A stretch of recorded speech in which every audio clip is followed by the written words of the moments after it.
El hombre hecho a sí mismo es uno de los personajes más valorados y admirados en la sociedad actual. Alguien que sin la ayuda de nadie ha conseguido un gran éxito profesional. Autodidacta, perfeccionista y tenaz, no deja ningún detalle al azar. Pueden ser grandes empresarios, prestigiosos arquitectos o míticos atracadores, pero tienen en común una confianza ciega en su propio criterio. Y eso les confiere un perfil solitario.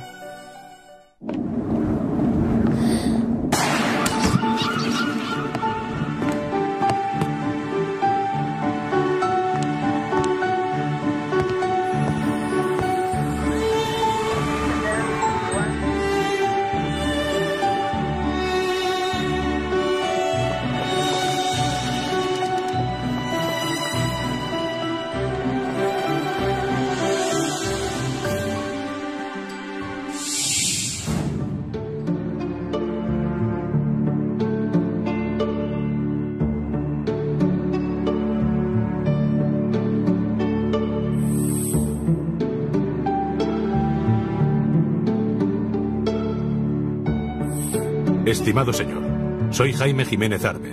Le rogaré encarecidamente no me llamen el solitario, puesto que nunca he sido una persona solitaria, sino que este mote, por definirlo de alguna manera, es un invento de la Policía Española y la Guardia Civil.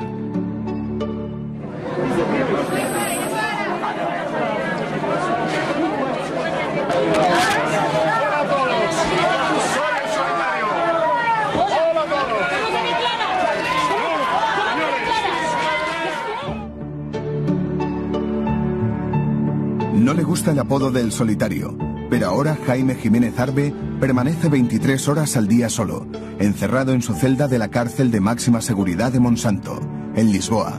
Asegura que solo tiene derecho a 1 hora de patio al día y 2 llamadas telefónicas de 5 minutos a la semana, pero sí puede escribir cartas. Esta, de su puño y letra, la ha enviado a El Puzzle Blanco. Quiero que sepas que toda la correspondencia que envío es ilegalmente leída, intervenida, fotocopiada por todo el mundo, autoridades portuguesas, autoridades españolas, todos. Debes de saber que la policía española, en colaboración con la portuguesa, quieren saber con quién me pongo en contacto y especialmente prosiguen sus investigaciones porque no saben nada o casi nada. El solitario consigue ser una imagen sin nombre durante 14 años. Desde el año 93 atraca en 15 provincias españolas, disfrazado con una barba y una peluca postizas. Los mejores agentes de la Guardia Civil y la Policía Nacional no consiguen identificarle. Su suerte acaba el 23 de julio de 2007 en Figueira da Foz, Portugal, cuando Jiménez Arbe se dirige con su furgoneta blanca a atracar el que será su último banco antes de retirarse con su novia en Brasil. La policía española lleva meses tras él y hoy lo van a detener infraganti. Comunican a la policía portuguesa que el solitario planea atracar un banco cerca de la zona portuaria de Figueira da Foz. Pero en esa zona hay 3 sucursales diferentes y no saben cuál de ellas será su objetivo. Tudo indicava que ele iria fazer assalto junto ao mar, numa zona turística, porque ele tinha feito o reconhecimento em diversos bancos e tinha chegado à conclusão que era relativamente simples asaltar banco ali. 8 unidades de la Policía Judicial Portuguesa, 40 agentes en total, vigilan las calles cercanas a los 3 bancos. El dispositivo policial está preparado para actuar en cualquiera de ellos. Tras una vuelta de reconocimiento, el solitario por fin estaciona su furgoneta en un aparcamiento que hay frente a la sucursal de la Caixa de Crédito Agrícola. Agentes vestidos de paisano vigilan de cerca cada uno de sus movimientos. Tínhamos diversos agentes, quer da polícia portuguesa, quer da polícia espanhola, disfarçados por forma a confundirem-se com o meio. Nós estamos a falar do meio turístico. Obviamente tínhamos polícias disfarçados de turistas também. El solitario deja munición dentro de la furgoneta por si se complica la huida y sale del coche disfrazado con barba y peluca. Va fuertemente armado. Bajo la chaqueta lleva una pistola y un revólver. En la cartera transporta un subfusil con doble cargador. El atracador anda los últimos metros antes de llegar al banco y se cruza con un policía de paisano. Parece ser que se había mosqueado él con una persona que había visto que efectivamente era un policía portugués que se cruzó con él. Se había mosqueado porque parece ser que Según dijeron los demás miembros del operativo allí, que se le quedó mirando como diciendo, uy, que no me gusta este tío, ¿no? Pensaría, puede ser policía o no policía. Bueno, pues afortunadamente no le dio tiempo a intentar hacer nada contra él. La policía ya sabe qué banco va a asaltar y pone en marcha el dispositivo para capturarle. Un agente da la orden a los 7 policías que esperan dentro de una furgoneta. La consigna es no matarlo, pero saben que es un criminal peligroso y de gatillo fácil. Por si se complica la operación, los agentes llevan preparada una pistola de electrochoque paralizante. El solitario está a punto de llegar a la puerta del banco. Inesperadamente, la furgoneta frena a su lado y sin darle tiempo a reaccionar, 8 agentes se abalanzan sobre él en bloque. El atracador intenta sacar una de sus armas, pero los agentes consiguen inmovilizarle. Esta grabación, hecha por la policía, es el único documento gráfico de la detención. Apenas se ven las piernas de Jaime Jiménez Arbe debajo de media docena de policías. Cuando lo levantan del suelo, aún con la barba puesta, mira desconcertado. Este es el relato de cómo se detiene al atracador más buscado de la última década. Son 14 años en los que presuntamente asalta 36 bancos, mata a 2 guardias civiles y consigue un botín de 700.000 euros. Para el solitario, la suya es una lucha contra el capitalismo. Soy un insurgente contra el capitalismo explotador. Los bancos privados ganan siempre de tal modo que ponen al Estado, incluyendo por supuesto al Banco de España, a trabajar a su servicio. Y contra este poder mafioso, yo, Jaime Jiménez Arbe, granito de arena en una playa inmensa, me he levantado en armas. Contra los bancos comerciales, enemigos de la gente. Y lo he hecho solito y sin casi ayuda de nadie. Sus explicaciones acerca del delito son absurdas. Se quiere convertir en una especie de Robin Hood. Él roba a los bancos, él lucha contra el capitalismo injusto, cuando es una persona que ha vivido siempre a costa de sus artes o a costa de los demás. El primer atraco que la policía atribuye a Jiménez Arbe lo graba la cámara de seguridad de la sucursal del Banco Hispanoamericano en Ademuz, Valencia, en 1993. Aparece un hombre de aspecto joven y que ya lleva una barba postiza. Su segundo golpe lo da en Galicia un año después, en la localidad de Viveiro, donde desvalija una sucursal del Banco Exterior. Con el dinero de esos primeros golpes, decide tomarse unas vacaciones en los Estados Unidos. Allí se fotografía delante de las Torres Gemelas, luciendo una de sus famosas sonrisas, la misma que le hará tan popular cuando sea detenido. He viajado y he vivido, pero siempre he sido y soy un ser discreto que valoro la dignidad, la amistad y esos valores humanos que la gran mayoría de la gente ignoran. Durante esos primeros atracos, el solitario no deja ninguna huella y con su disfraz es imposible reconocerle a través de las cámaras de seguridad. La policía científica no tiene ninguna evidencia física que permita identificarle. La inspección ocular en la escena de un robo o un atraco se lleva a cabo igual que la de la escena de un crimen. La policía científica busca huellas en las superficies que puede haber tocado el atracador. Pueden ser dactilares y también de oreja, por si antes de entrar, el atracador decide apoyarse en la puerta y escuchar si hay alguien dentro. Después de fotografiar la huella, los agentes señalan los puntos característicos que encuentran tanto en el lóbulo como en el hélix, la parte superior de la oreja. Cuando se detiene a un sospechoso, su huella de oreja se superpone a la encontrada en la escena del crimen. Si coinciden, la policía ya dispone de una prueba para incriminarle. Las marcas de los zapatos también pueden ser clave. Si cuando detienen al atracador encuentran su calzado, podrán comparar las suelas y saber si el delincuente es el mismo. Los agentes también recogen cualquier rastro de ADN que haya en la escena del atraco. La boquilla de un cigarro o un pelo pueden ser la clave para dar con el atracador. Pero el solitario nunca deja huellas. Sus manos van recubiertas de esparadrapo, un tejido del mismo color que la carne humana y que permite manipular las armas mejor que los guantes. En los lugares de escenario por lo mismo, o sea, si fuma, que fuma, pero no dejaba allí, ni fumaba antes ni nada, o sea, él cuidaba muy bien el escenario de preservar de que pudiesen obtener algún tipo de rastro, vestigio o resto biológico, lo que fuera, que luego pudieran acreditar que había estado allí. En 1996, en su tercer golpe, en Badajoz, le surge un imprevisto y tiene que usar por primera vez el arma. Primero amenaza a una empleada del banco apuntándola en la cabeza y después su huida se complica al enfrentarse a tiros con una patrulla de la Guardia Civil. Un agente resulta herido. Yo también resulté herido por disparos de los guardias civiles en un codo. 5 minutos después logré escapar a una emboscada tendida por otras 2 patrullas diferentes en un camino carretero que lleva de Bienvenida a la localidad de Llerena. Lo cierto es que la Guardia Civil de ese atraco obtiene la primera pista para seguir el rastro al atracador. Proyectiles del calibre 45 auto de la fábrica alemana GECO, la que a partir de ahora será la única firma del solitario. La munición del calibre 45 se usa tanto en ametralladoras como en pistolas. Se considera un cartucho muy efectivo porque es capaz de abatir a alguien de un solo tiro. El ejército americano lo usa tanto en la guerra de Vietnam como en la de Corea, y actualmente muchos cuerpos de policía de Estados Unidos lo siguen utilizando, entre ellos el FBI. La unidad de rescate de rehenes carga esta munición porque el proyectil suele quedar dentro de la víctima y se evita herir a otras personas. A finales de los 90, el solitario ya acumula 13 atracos y un botín de 27 millones de pesetas. Ya es un atracador profesional, porque puede vivir solo de sus atracos. Pero la suya no es la historia de un delincuente sin oportunidades, sino todo lo contrario. De bien joven me di cuenta de lo injusto del sistema y del sistema de castas social. Yo soy un idealista, de los que piensa que peor que robar un banco es fundarlo, de los que piensan que todos somos iguales, libres, con independencia de lo inteligente que seas o puedas llegar a ser, o de lo rico. Jiménez Arbe nace en una familia acomodada y estudia hasta el bachiller elemental en un centro elitista de Madrid, el Liceo Italiano.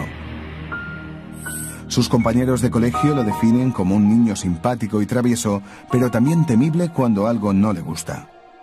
Consigue sacar buenas calificaciones en materias como matemáticas y dibujo, habilidades que después aplica para restaurar armas y planear sus huidas. En el recordatorio de niños que reciben la primera comunión, leemos el nombre de Jaime Jiménez Arbe. Ya en este centro demuestra que no se arruga ante nadie, incluso cuando juega al fútbol en el patio del colegio. Yo lo que sí recuerdo era la decisión que tenía con todo. O sea, por ejemplo, si estaba el balón suelto, normalmente retrae la pierna, si ves que llega otra pierna, él no la retraía. O sea, él le daba igual que chocaran 2 piernas cuando jugaba al fútbol, ¿no? Solecina era muy decidido. Su fuerza estaba en la decisión que tenía. Los había en clase mucho más grandes y le tenían miedo. Ya de adolescente, Jiménez Arbe demuestra tener dotes para construir armas artesanalmente. Llega a fabricarse un puño americano con lata y tachuelas. Su fama de irascible lo hace popular y cuando llega a la adolescencia forma una banda.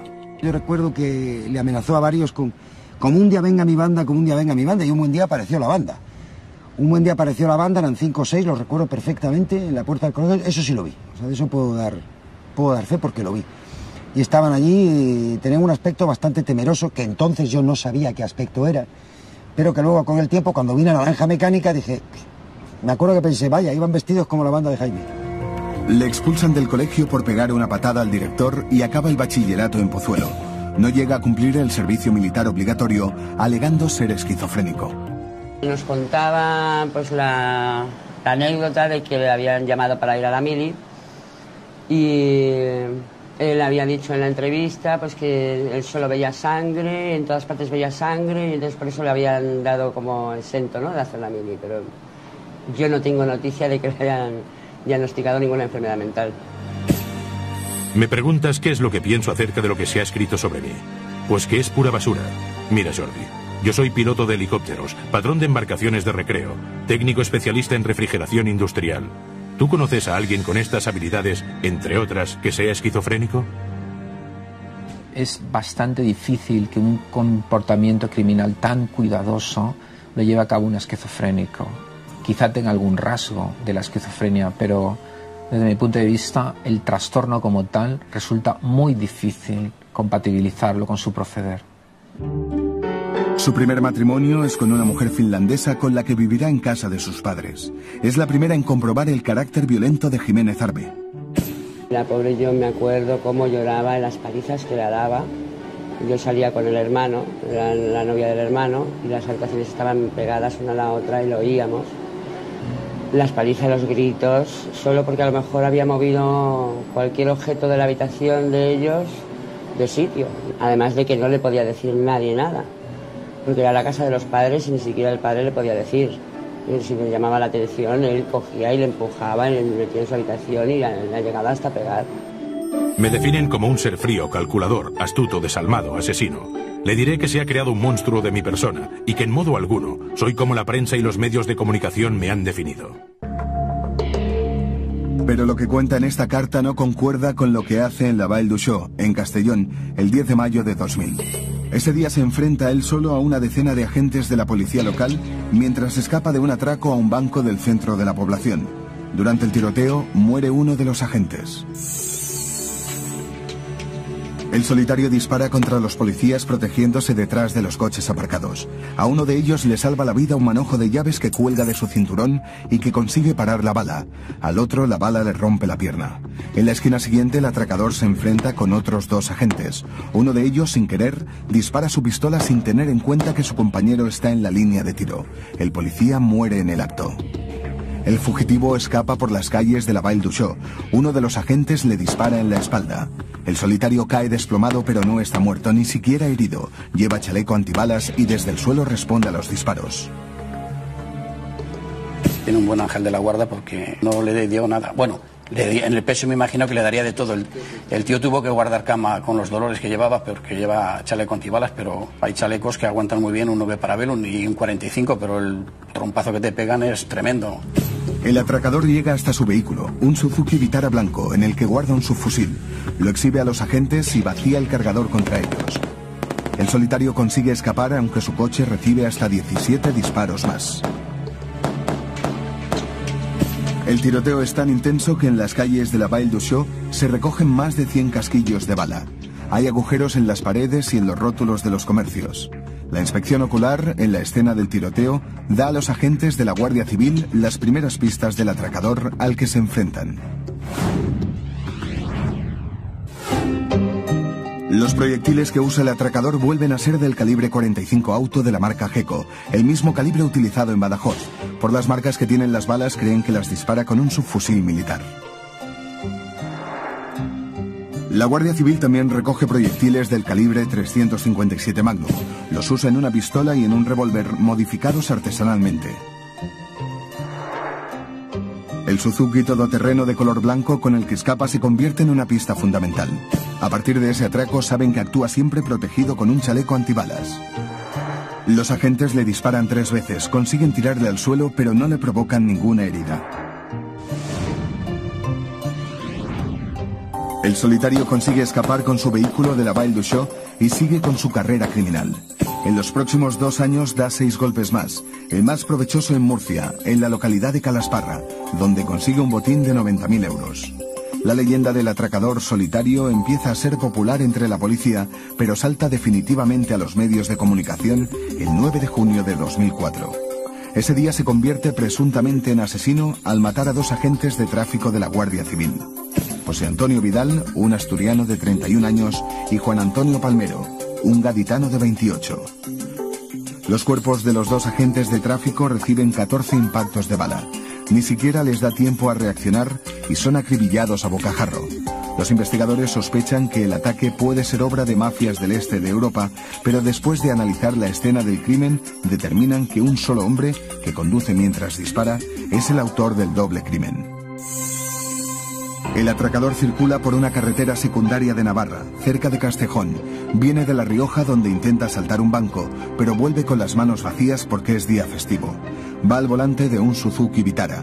A una pareja de agentes de tráfico de la Guardia Civil le resulta sospechoso y deciden salir tras él. El atracador se da cuenta de que le pisan los talones. Lleva matrículas falsas y numerosas armas y no está dispuesto a dejarse capturar.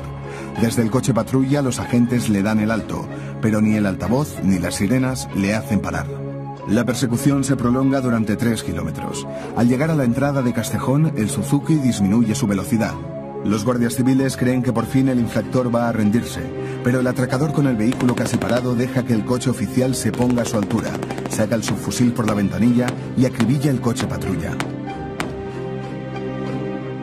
Pues cuando no les da ni tiempo a que se bajen del coche, dispara con esa inmediatez y ese número de disparos efectuados por un subfusil que tiene una cadencia de disparos de 30 a 60 disparos según los cargadores que llevara, pues evidentemente está claro que lo que no quería es que primero pudieran reconocerle como los atracos que había cometido con antelación.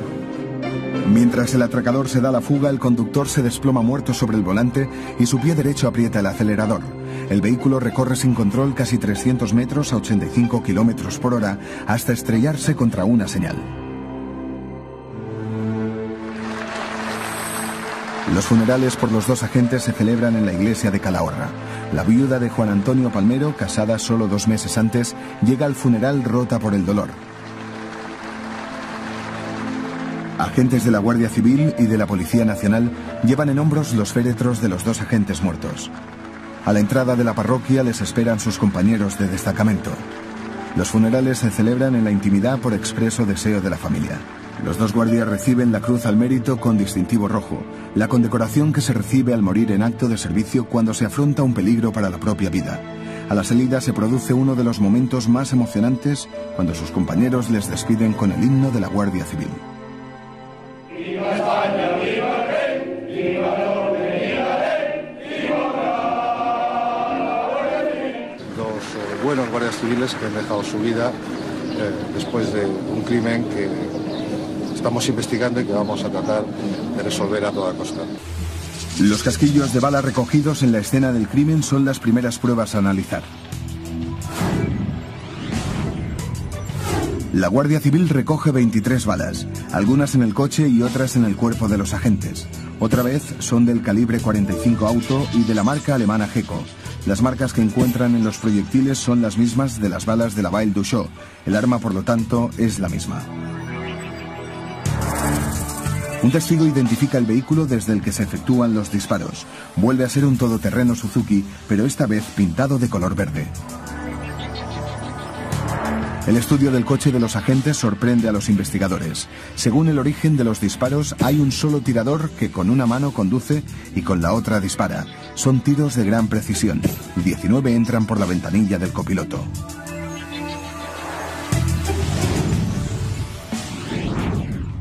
Jaime Jiménez Arbe niega desde prisión haber matado a los dos agentes de la Benemérita.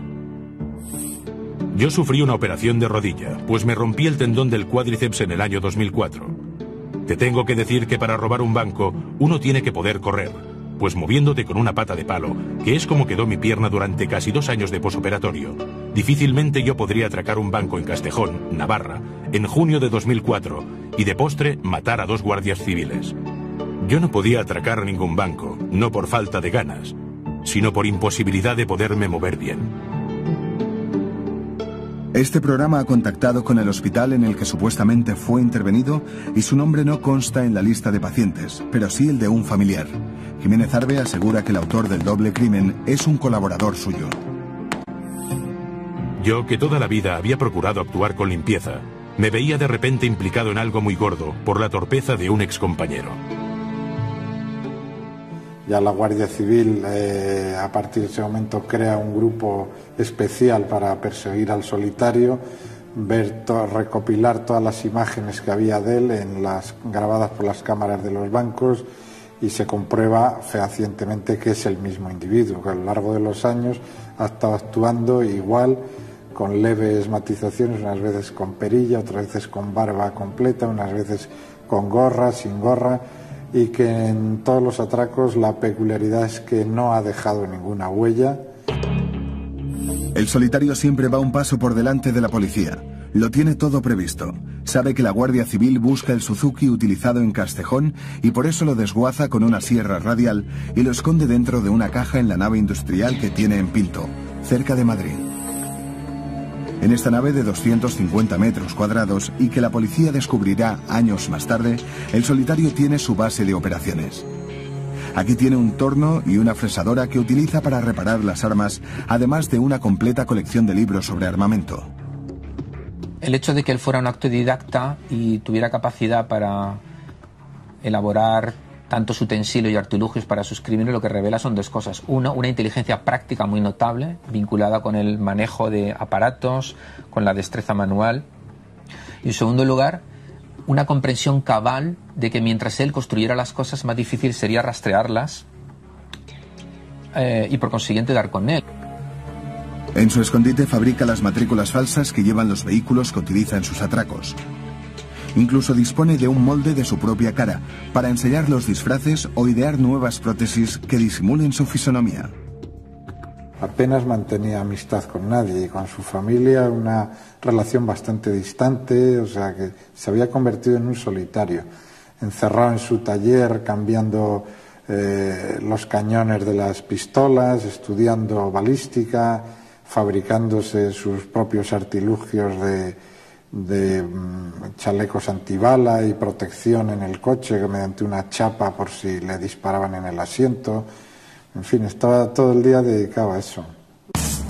Sabe que después de la muerte de los 2 guardias civiles, su caza es una prioridad.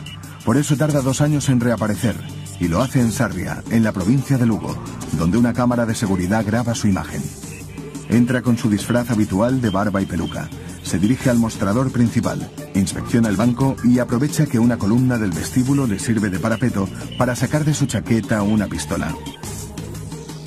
Su actitud es tan discreta que el resto de clientes del banco no se dan ni cuenta de que está atracando. Como siempre, permanece pocos minutos en la sucursal, lo suficientes para coger el dinero que hay en la caja y huir. Esperar a que el director abra la caja fuerte le haría perder demasiado tiempo, pero esta vez solo consigue un botín de 835 euros y, frustrado por haber obtenido tan poco dinero, dispara en la pierna a uno de los cajeros. Después de todo el tiempo, después de toda la dedicación, después de saber que en cada golpe se la jugaba, es descorazonador llegar a un sitio y que apenas puedas recoger dinero. Es perfectamente comprensible. Y revela que, a pesar de ese férreo control, dentro de él bulle una violencia soterrada. Esa violencia que desde la juventud le llevó a romper con una buena familia, a echar por tierra unas perspectivas de una vida convencional y un trabajo honorable, y llevar su propia ley en una época donde esto no era fácil.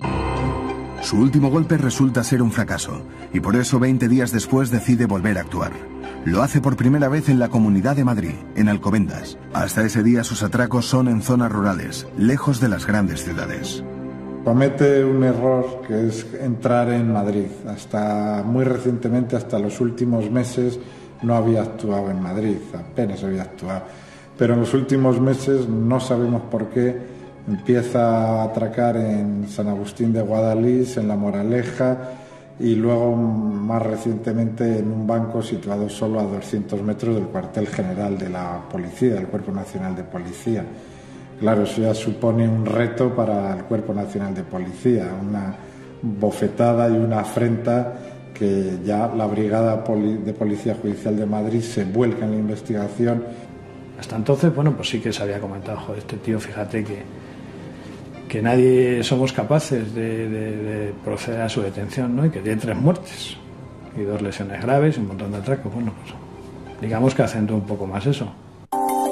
En solo 12 meses consigue atracar 7 bancos. La mejor pista que tiene la policía son las borrosas cámaras de seguridad de los bancos donde atraca. El misterioso hombre vestido con traje y disfrazado con barba y peluca se convierte en una obsesión para la policía. Visionan cientos de veces las cintas y extraen un patrón de conducta que se repite en muchos de sus atracos. En esta imagen del solitario se intuyen ciertos bultos debajo de su ropa. Sospechan que puede llevar 3 armas, 2 en el pecho, debajo de la americana, y otra dentro de la cartera. En otro fotograma observan que coloca una cuña para evitar que se cierre la puerta principal del banco. Cuando sale intenta sacarla para evitar que le persigan. Los investigadores ven que en algunos casos utiliza una muleta para acceder a las sucursales bancarias que disponen de detector de metales. Así consigue entrar sus armas sin llamar la atención. La única parte de su cara que no cubren ni la barba ni la peluca son los ojos. Lo que más les llama la atención son unas ojeras muy marcadas.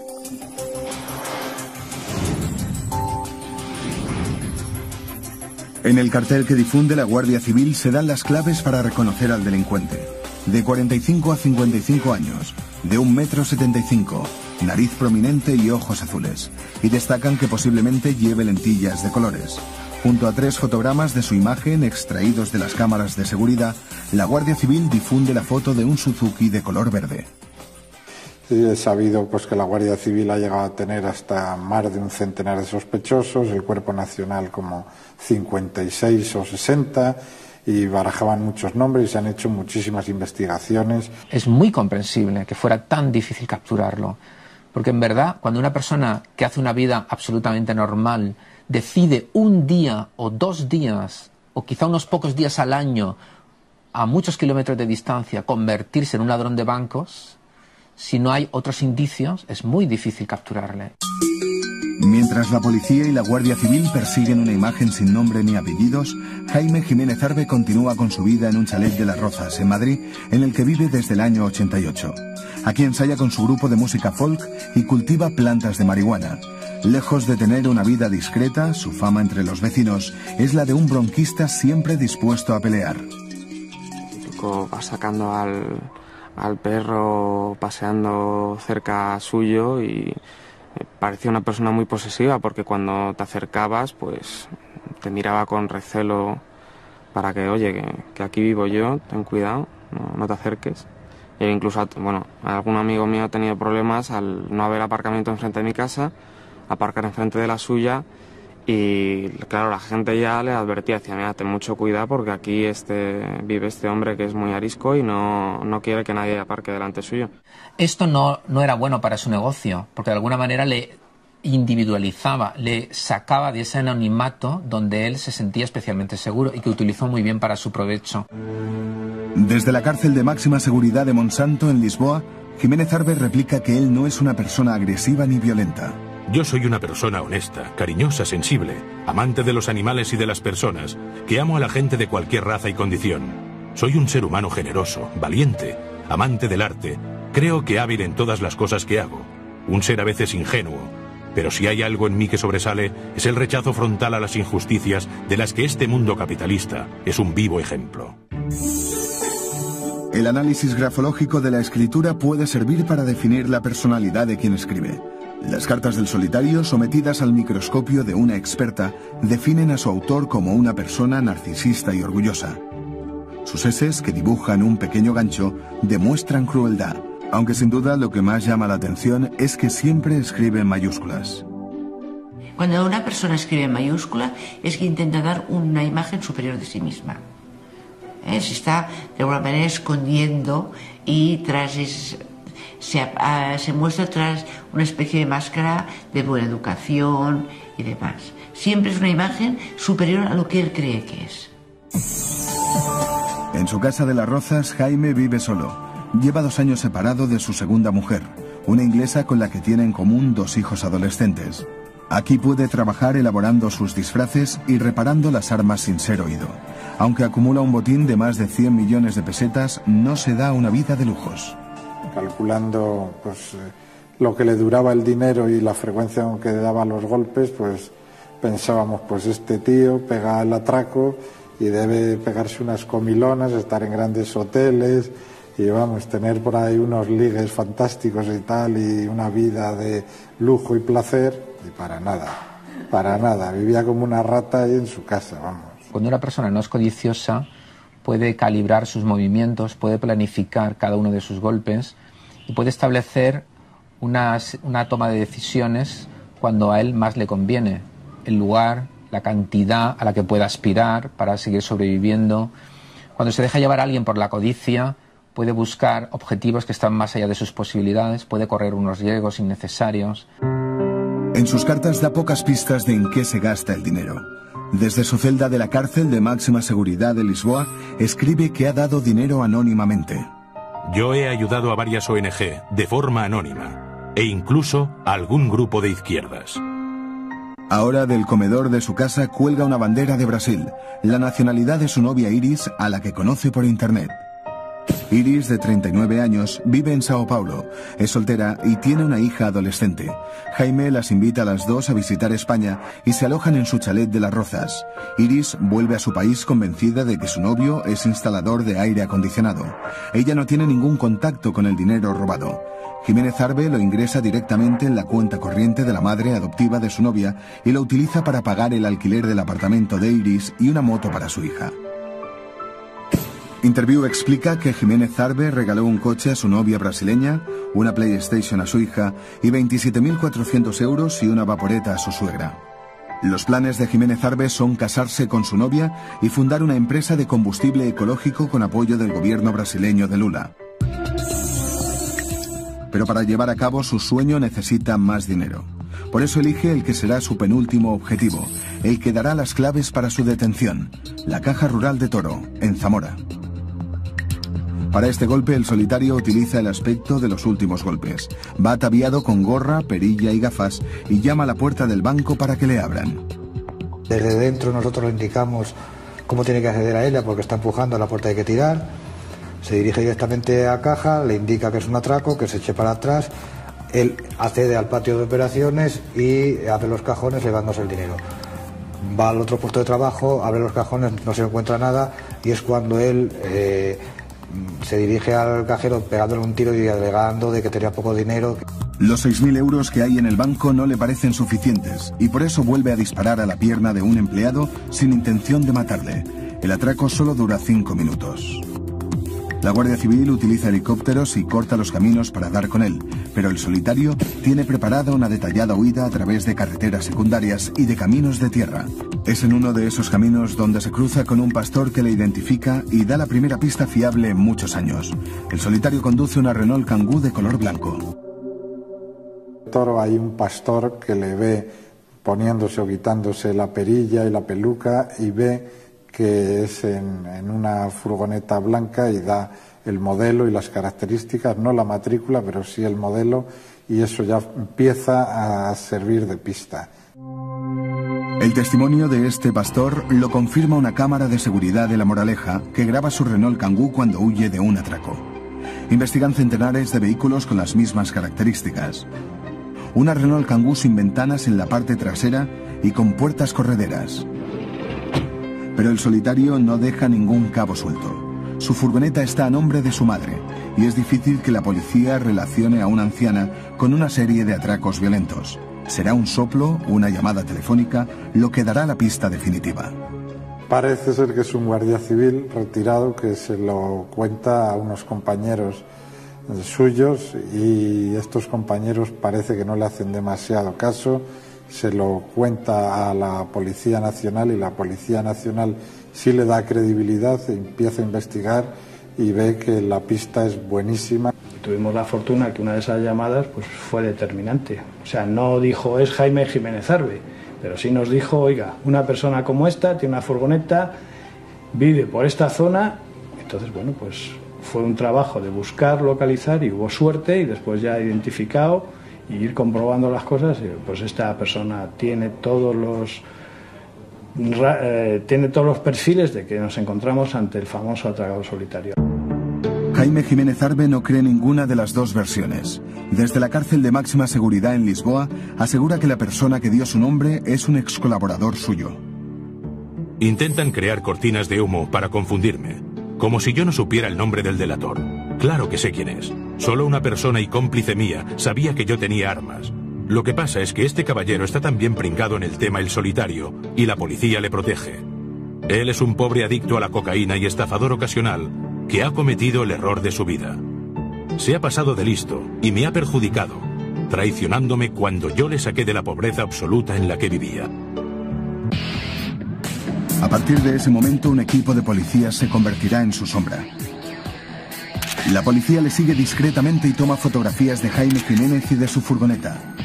Le siguen hasta Portugal, donde entra en varios bancos de Figueira da Foz, posibles objetivos para su siguiente golpe. Están seguros que el hombre del chaleco es el solitario. No parece tener trabajo y sus ojeras y forma de andar coinciden con lo que aparece en las cámaras de seguridad. Las imágenes de las cámaras de seguridad no sirven como pruebas y no se puede demostrar que el que aparece en el vídeo y el detenido son la misma persona. Para hacerlo, la policía escoge los fotogramas más nítidos y cuando detienen al sospechoso, lo sitúan exactamente en la misma posición en la que fue captado por la cámara. Así comprueban si los rasgos coinciden. En este caso, las arrugas en la frente del atracador y en las del detenido son las mismas. Las sombras que provocan las luces del cajero en la nariz del delincuente y del sospechoso también son idénticas. Los investigadores se fijan en los rasgos únicos que definen la cara del delincuente, como el hoyuelo de la barbilla o la forma de las cejas. Aunque las imágenes más útiles para la policía científica son aquellas en las que el atracador está de perfil. Eso permite analizar la forma de la oreja, uno de los elementos más identificativos de la persona. Las dimensiones del lóbulo o del pabellón auditivo pueden ser concluyentes para asegurar que el detenido y quien aparece en las imágenes son la misma persona. Mientras esperan que el laboratorio les entregue los informes definitivos, la policía decide controlar al sospechoso las 24 horas del día. Pero su casa está en un callejón sin salida y permanentemente vigilada por una cámara de seguridad. El escenario de la urbanización y la ubicación y la situación de la vivienda, pues complicadísimo. Allí no podíamos estar, entonces ¿qué es lo que hacíamos? Controlar las entradas y salidas de la urbanización. Y él pues apenas salía, era una persona que permanecía muchísimo tiempo en su casa. Eso hace que dificulta enormemente el control de esta persona, con lo cual nosotros tenemos que tener allí un dispositivo de vigilancia a las 24 horas, controlando entradas y salidas, no utilizando siempre los mismos vehículos. Antes de la detención era imposible sospechar que hubiera ningún tipo de investigación. De hecho, cuando yo llegué el primer día que vi a policía fue el día que ya estaba el cordón policial y habían precintado el chalet. No habían visto a nadie acercarse, ni siquiera a las unidades que pueda haber de vigilancia, nada. Increíblemente discretos. Bueno. El teléfono de Jiménez Arbe está pinchado por la policía y los agentes escuchan cómo pregunta a su novia brasileña cómo se dice en portugués: "Buenos días, quiero hablar con el director". Además le anuncia que pronto va a viajar. Eso enciende todas las alarmas. Está a punto de dar su último golpe. Pues eso nos llama la atención. ¿Va a viajar? ¿A dónde va a viajar este? Entonces, bueno, todos pensamos, ya está, va a hacer algo. Entonces, bueno, pues de que lo dijo a que salió fueron 2 o 3 días después. Pues ese día, en vez de haber un coche o 2, metimos ya 4 o 5 coches en diferentes zonas, conectados entre ellos. Es fundamental no perderle de vista. La furgoneta blanca está en todo momento controlada por 1 o 2 vehículos camuflados de la policía. Le siguen desde Madrid hasta Portugal y comprueban que no deja ni un solo elemento al azar. Su furgoneta es su base de operaciones móvil. En el interior de la furgoneta lleva gasolina para repostar lo menos posible y evitar ser grabado por las cámaras de seguridad de las gasolineras. Lleva un tanque de agua para asearse y comida enlatada para cocinar él mismo. Nadie en ningún hotel o restaurante será capaz de identificarle. El asiento del conductor está blindado con una chapa metálica. Así protege su espalda en caso de tiroteo. La llave de la furgoneta siempre está en el contacto cuando está atracando. La disimula con una cinta negra para que no se vea desde el exterior.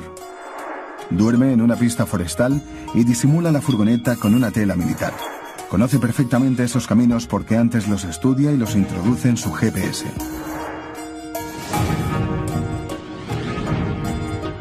Su objetivo en Figueira da Foz, el primero fuera de España, será el último. Cuando los agentes de la policía portuguesa saltan sobre él desde una furgoneta, terminan 14 años de atracos, tiroteos y de vivir una doble vida. La urbanización donde vive Jaime Jiménez Arbe es rodeada por la policía. Sus vecinos, que le conocen como Homo Brutus por su carácter violento, descubren que el propietario del número 27 de la calle Galeno es en realidad el hombre más buscado de España. Está tratando con un asesino, claro. Entonces eso me he sentido muy mal. Un tío de lo peorcito que ha habido aquí, o sea, el peor vecino.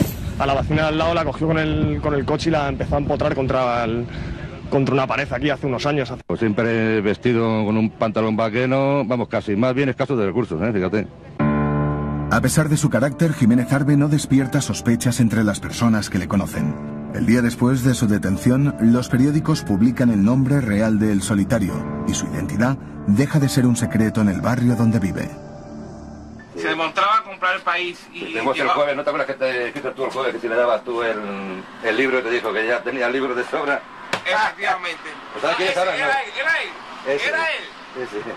Era él. Me dejó unos cuantos días turbado además de que, bueno, es una persona que ha estado contigo en la infancia y no te queda buen sabor de boca cuando lo ves detenido, sabes que entra en la cárcel, etcétera, etcétera, que es una cosa independiente de que una persona pueda haber cometido X actos delictivos y que evidentemente tenga que ser juzgada y condenada. Es evidente, es una cosa de... No se queda a buen cuerpo pensar que, bueno, un compañero que ha estado sentado a 3 metros, 7, 8 años, pues se va a pasar un montón de tiempo en la cárcel. Es una cosa que no hace gracia, por más que se juzgue que el veredicto pueda ser perfectamente justo, ¿no? Cuando me lo dicen, pues me quedo impresionada. Luego cuando lo veo en la televisión me da pena, es patético. La figura, no sé, es una pena por sus hijos, por los míos, que llevan su sangre, es una tristeza. Y luego sientes, vas caminando, ¿no? Primero la sorpresa, luego la pena, porque claro, mis hijos llevan la sangre de esa familia, y eso es una pena. Y luego es la sensación de que, por favor, ojalá ya lo hayan agarrado, que no salga de allí, porque no es buena persona, es muy mala persona. Todos los periódicos españoles y portugueses publican en portada la detención de Jiménez Arbe. Las fotos de su ficha policial, donde aparece haciendo muecas a la cámara, contrastan con su actitud arrogante ante los policías que le custodian, a los que incluso exige un tratamiento militar. Solo se derrumba cuando un policía le recuerda el sufrimiento que provocará en sus 2 hijos adolescentes saber que su padre está detenido. Su llegada a los juzgados de Figueira da Foz, en Portugal, reúne a decenas de cámaras preparadas para grabar sus primeras palabras. Pero el solitario entra esposado y con la cabeza gacha. Quando foi para sair e estavam os órgãos de comunicação social de Portugal e de Espanha, falou-se nisso. Então, e agora como é que tu vais sair? E ele, enfim, ficou um pouco na dúvida e nessa altura os nossos inspectores disseram-lhe: bem, mas tu és um criminoso importante, a seguir a ti é apenas o Bin Laden que é o criminoso mais importante, tu não vais sair de cabeça baixa. E ele disse: tem razão, eu não vou sair de cabeça baixa.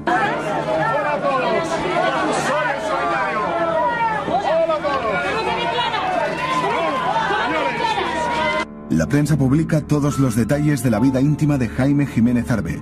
Todo lo relacionado con la vida del solitario, su novia o su familia, llena páginas en los periódicos. Han tomado teléfonos y fotos personales de mi novia brasileña, divulgándolas sin permiso por las televisiones de España. Se ha hecho mucho daño a personas inocentes y ajenas totalmente a mis actividades. Toda esa prensa amarilla, seria, menos seria, ha bailado al son que le ha marcado la policía. Esa misma banca privada que controla todos los registros directa o indirectamente del país, conforma la opinión de las personas y deforma a su antojo la realidad. Pues ¿qué quieres que te diga? No quiero ser carnaza para los tiburones. La policía y la Guardia Civil despliegan un operativo conjunto en su casa y en su nave industrial con un objetivo prioritario: encontrar las armas con las que presuntamente mata a los 2 agentes de la Guardia Civil en Castejón. Aunque el meticuloso solitario no comete ningún error en 14 años, la policía localiza el subfusil con el que asesinan a los 2 guardias. Las pruebas de balística demuestran que las balas salen del mismo cañón. Está la cuestión del ego. En alguna noche, en algún momento, tú puedes bajar, puedes sentarte, puedes recordar los golpes, puedes recordar las circunstancias que te han llevado a tener éxito, que están a punto de jubilarte para siempre. Y esto duele quitarse de la vista cosas que han sido para él éxitos y triunfos. Y por consiguiente puede haber una razón emocional también detrás de conservar todo eso. El 16 de enero de 2008, medio año después de su detención, la policía portuguesa entrega temporalmente a España a Jaime Jiménez Arbe para interrogarle por el asesinato de los 2 guardias civiles. La entrega se hace en el interior de una prisión de Portugal, protegida por un amplio operativo policial para evitar cualquier riesgo de fuga. A su llegada a los juzgados de Tudela, en Navarra, cientos de vecinos se concentran para verle de cerca.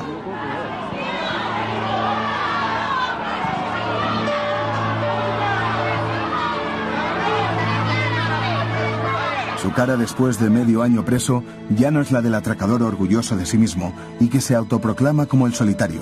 Está mucho más delgado y tiene la mirada triste. El juicio por los 2 asesinatos de Castejón no se hará esperar. El 15 de julio de 2008, el solitario llega a los juzgados desafiante y con un argumento de defensa muy poco creíble. Según Jiménez Arbe, es un terrorista corso el autor del doble crimen de Castejón. De lo que se siente orgulloso es de expropiar bancos, una manera muy elegante de hablar de sus atracos. El hecho de que yo sea un expropiador de bancos es algo que no he negado en ningún momento. Pero sí le puedo decir una cosa, lo que yo lamentablemente en otras ocasiones he hecho, porque no lo voy a negar, que he tenido enfrentamientos con la policía, siempre han sido enfrentamientos en los cuales he procurado siempre hacer heridos en piernas, para poder escapar. Nunca he tenido intención ninguna de matar a nadie. Si así hubiera sido mi interés el matar a gente, habría otros muchos policías que en este momento estarían muertos. Pero los investigadores aportan pruebas definitivas que señalan al solitario como el autor material de los asesinatos de Castejón. Una testigo protegida se lo cruzó el 9 de junio de 2004 por la carretera en la que murieron los guardias civiles. Ella se había equivocado de camino y circulaba en contradirección. A pesar de los años pasados, reconoció su cara al verlo detenido. Yo empecé a pedirle disculpas, pero él no me atendía.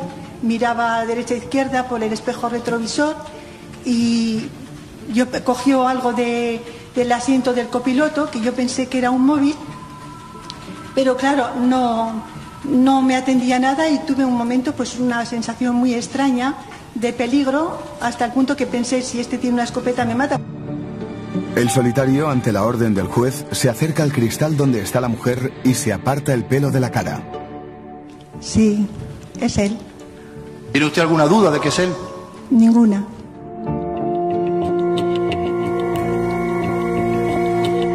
La policía aporta más pruebas. En el registro de su casa encuentran el bastidor del coche que conducía el día del doble homicidio. El número de serie está borrado. En su lugar aparece una frase dedicada a los que le han perseguido durante 15 años.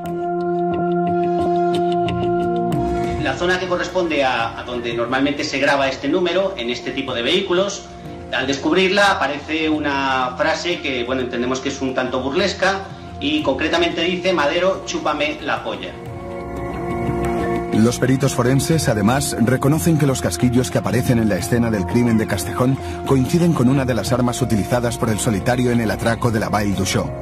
Jaime Jiménez escucha impasible el alud de pruebas que aportan contra él. No se emociona cuando su propio hijo lo sitúa en el punto de mira policial. ¿Tiene alguna relación con el procesado? ¿Es su padre? Sí. Bien, la ley le dispensa de prestar declaración por razón del parentesco.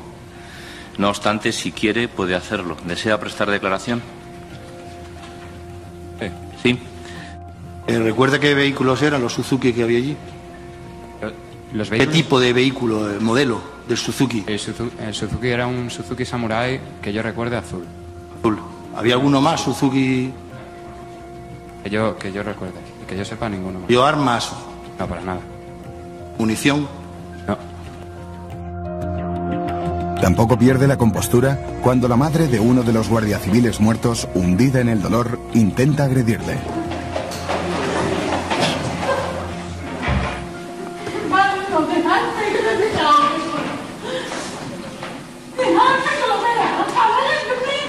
Marches. Señora, no tengo nada que ver con la muerte de su hijo. No, cállese, cállese. No tengo nada que ver con la muerte de su hijo, señora. Ese sujeto que se calle. Jaime Jiménez Arbe hace gala de su egocentrismo hasta el final y dice que él no es un delincuente, solo un luchador activo contra el capitalismo. Yo no voy a decir que soy un angelito, porque claro, evidentemente para ustedes, como miembros del Estado, yo no puedo ser un angelito, evidentemente. Yo lucho contra el Estado en sí, contra todo lo que se representa al Estado. Entonces, bueno, dentro de mis posibilidades he combatido contra aquellos que me parece que son los responsables del mal que padecemos los españoles, que es digamos, el sistema bancario. Entonces, solamente y exclusivamente contra ellos he volcado mi lucha. En un idioma ni siquiera identificado por su propio abogado, finaliza. Bueno, pues lo diré claramente. Bismillahi ar-Rahmani ar-Rahim. Queda visto para sentencia y despeje la sala. Su línea argumental no le sirve de nada. El juez le condena a 47 años de prisión por el asesinato de los 2 agentes. Es solo la primera de las condenas que le esperan en un largo periplo judicial que lo mantendrá en prisión hasta que llegue a viejo. Sus días de gloria ya han terminado.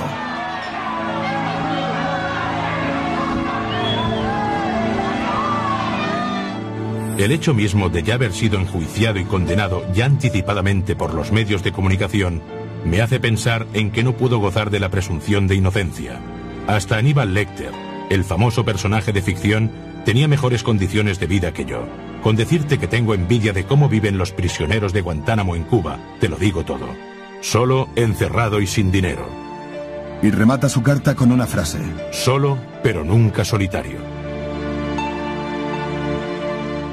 Una labor profesional durante 14 años es un buen bagaje en el currículum de cualquiera, especialmente cuando ese trabajo ha cosechado numerosos éxitos. Pero cuando el talento y el esfuerzo se dedican a atracar bancos, el currículum acaba formando parte de un sumario y el profesional en la cárcel.